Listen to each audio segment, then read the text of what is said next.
Hi everyone! Welcome to day 2 of our Hong Kong trip. We're starting the day with buying some dim sum here at Dong Ki Bao.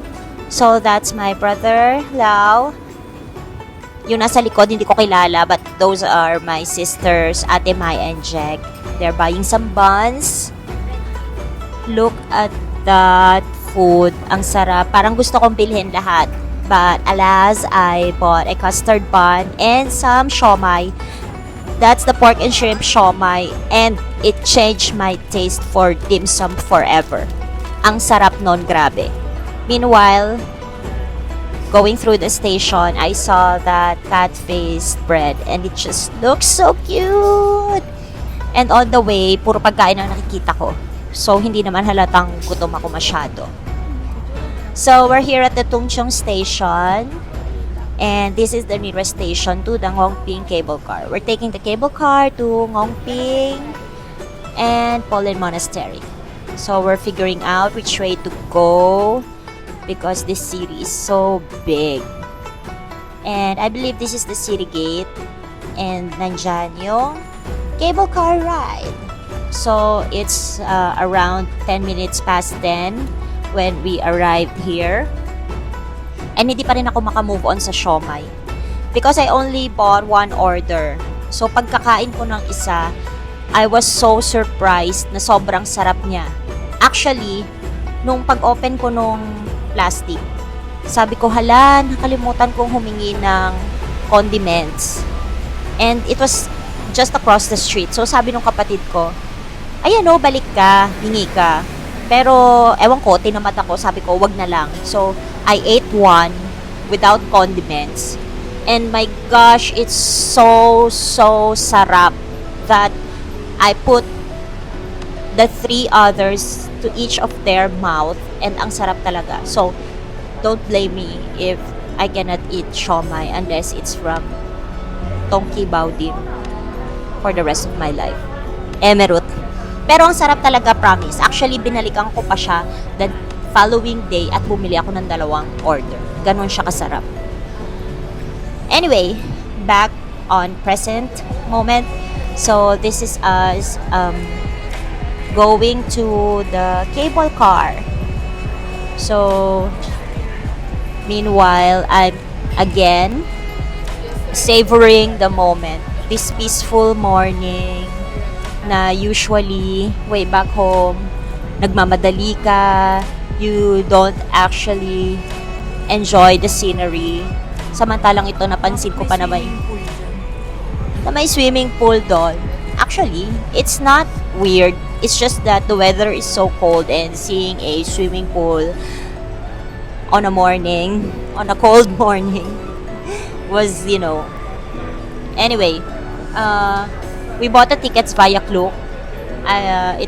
This is not a sponsored video, but anyway, sobrang convenient availing tickets and everything from Klook. I even booked our hotel through Klook and our ferry to Macau also.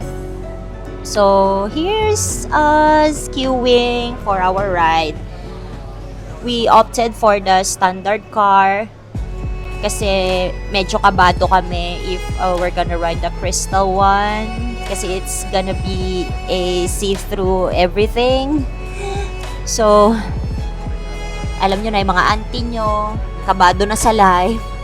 So anyway, it's not really sunny but let's wear shades anyway kasi turista tayo. Emerald.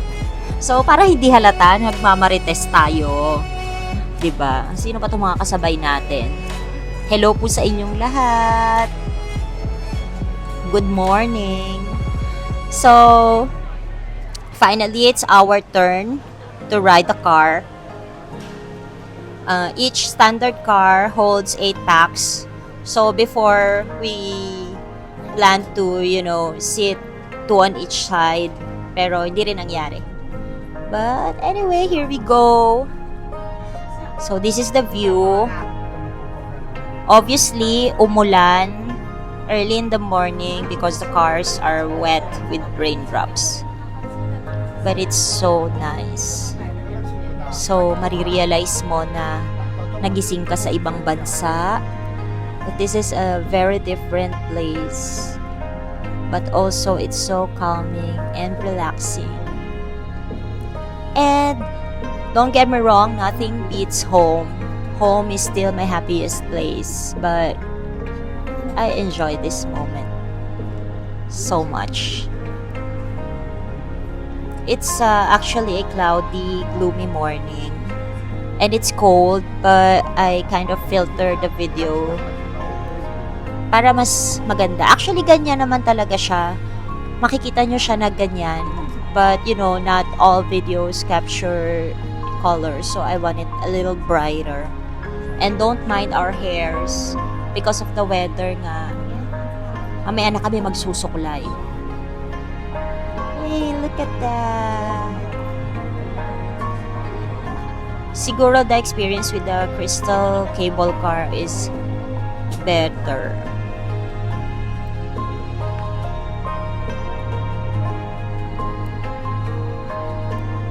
So we're just enjoying the city view. And there are several stations na dadaanan itong cable car like this. I don't know what this is for. I'm not so techy in all aspects. But yeah, ilang towers yung matadaanan for that. So this is the city view and all the other cable cars riding. It's just so amazing.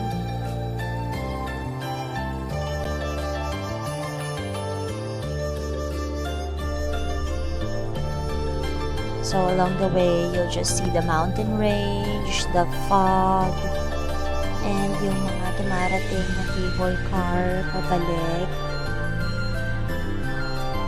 And it's just a very quiet, peaceful morning. And masasabi mo na lang talaga, thank you Lord. Because I'm traveling with my family.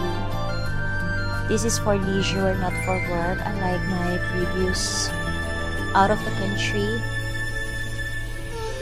And it's just a manifestation of my prayers. So, thank you, Lord. So, ayan, nag-start ng kumapal yung fog. Later on, we'll be enveloped by it. So, ang nakakakaba kasi, every time na dumadaan dito sa mga stations na to, is yung pag-launch ulit ng car. Na marirealize mo na, oh my gosh, ang taas natin. And it's like, you know, riding a, ano nga yun? Basta para kang nasa amusement park. Nagra-rides ka, ganun. But, of course, this one is slower. Pero nandun pa rin yung, yan. When you're actually riding in it, marirealize mo talaga na ang taas nyo because di ba parang ang liit-liit ng mga puno, parang ang liit ng kalye sa baba.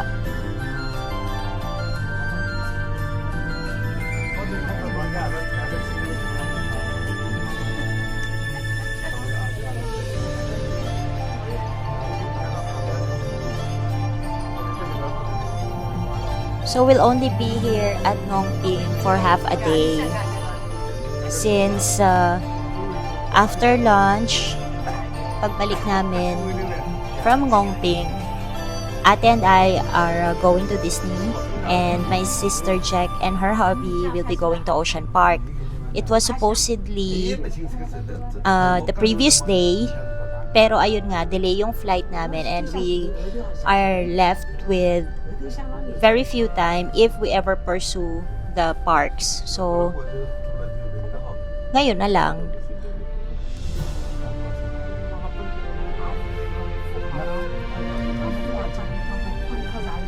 Ayan na yung fog. Wala ka nang makikita. And it's so cold. Ang nasa isip ko, sana sinuot ko na yung stockings ko.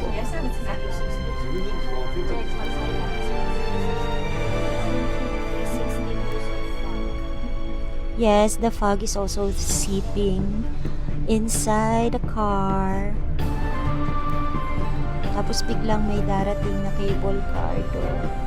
Yun lang yung makikita mong view. I've experienced this coming from Baguio.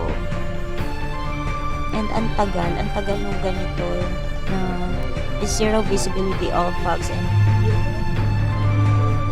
at that time, coming from Baguio, nalungkot ako kasi parang ang lungkot pala, ang lungkot nung ganito. But this one, I enjoyed it.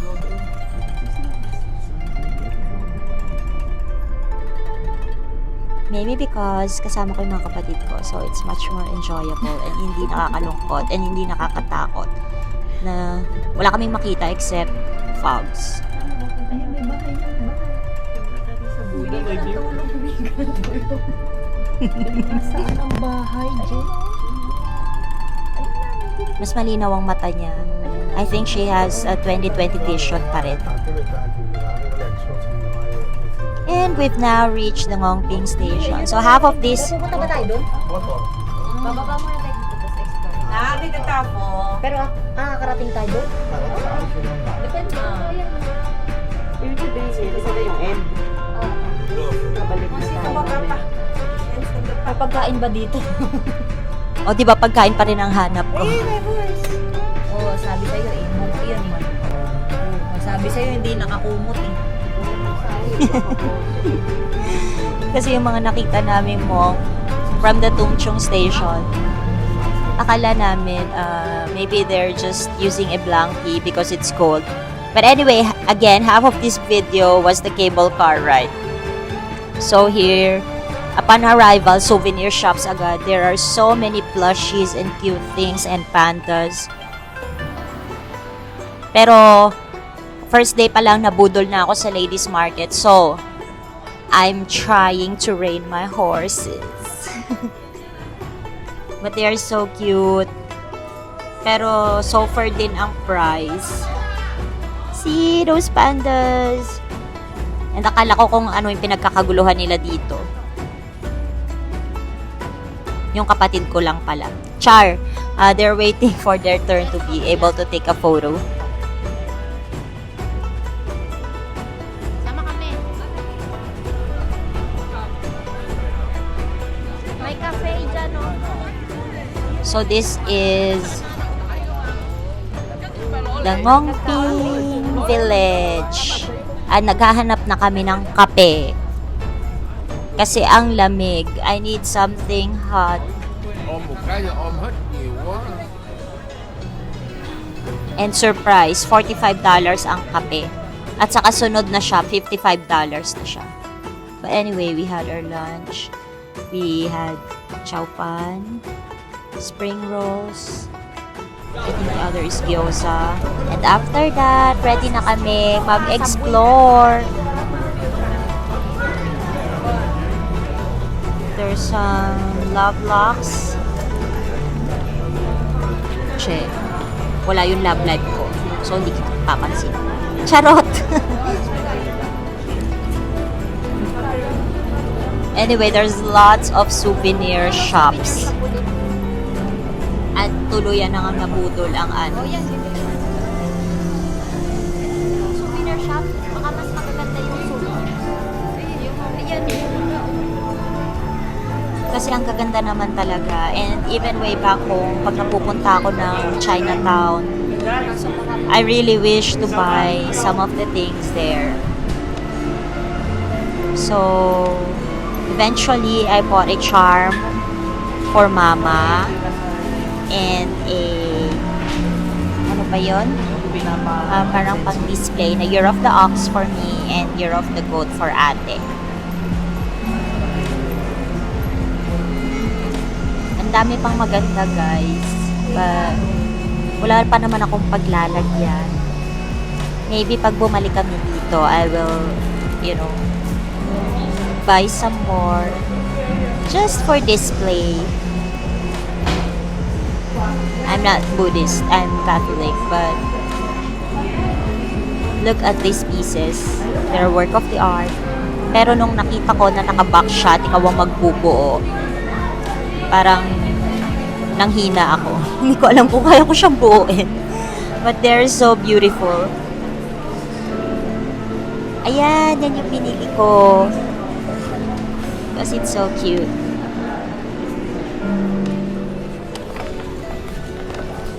And ayan, hanapin na natin yung dalawa kasi iniwanan nila kami habang namimili ng souvenirs. O, di ba? 7-Eleven pa rin.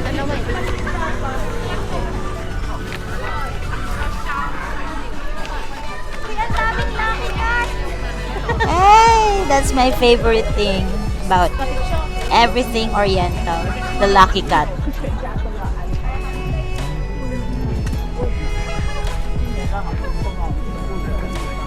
Let's get walking. Naisip ko na talagang bumili ng shawl, pero nung nakita ko $200 ang isa, at sa ladies market, $90 lang yun. Hindi ko na binili. Bawat arko.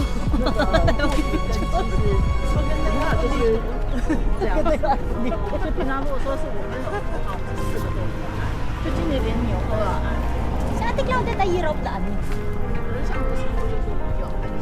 70 po. Year of the Dinosaur. Basta si Kiara year of the pig, si Kuya year of the dog, si Bebe year of the rabbit.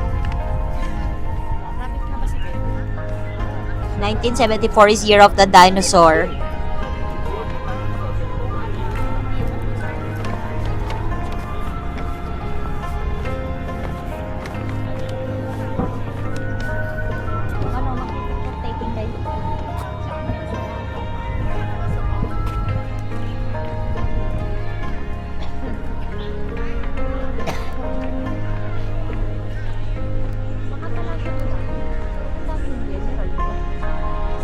Mga general pala yan ni Buddha.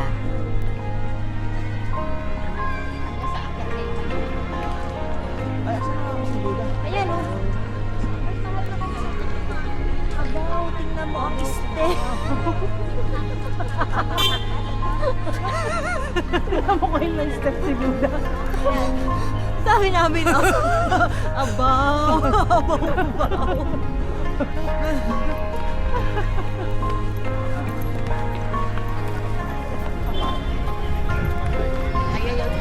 Parang kamay ni Jesus lang yung dahil sila malaki ni Buddha. Kamay ni Buddha pala siya. Kamay ni Buddha.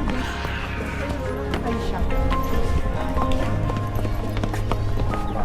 Yatin mo na ate, hindi na tayo babalik dito. Ano yun? Para yung sa ano, Malaysia.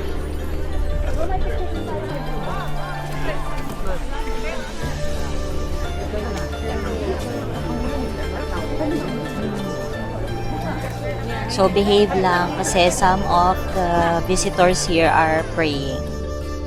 But anyway, that's our visit to Mauping Village. And we're gonna go back and have a part 2 on this day 2 sa Disneyland naman namin ni ate. So thank you for watching, guys. It's not very informative. This is more of a memory for me and my family, but I hope it made you smile. So this is not really, a video to inform you on what to do, where to eat, or anything. I just want to savor the moment with my sisters and my brother-in-law. And that's it. Bye! See you on part 2, Disneyland!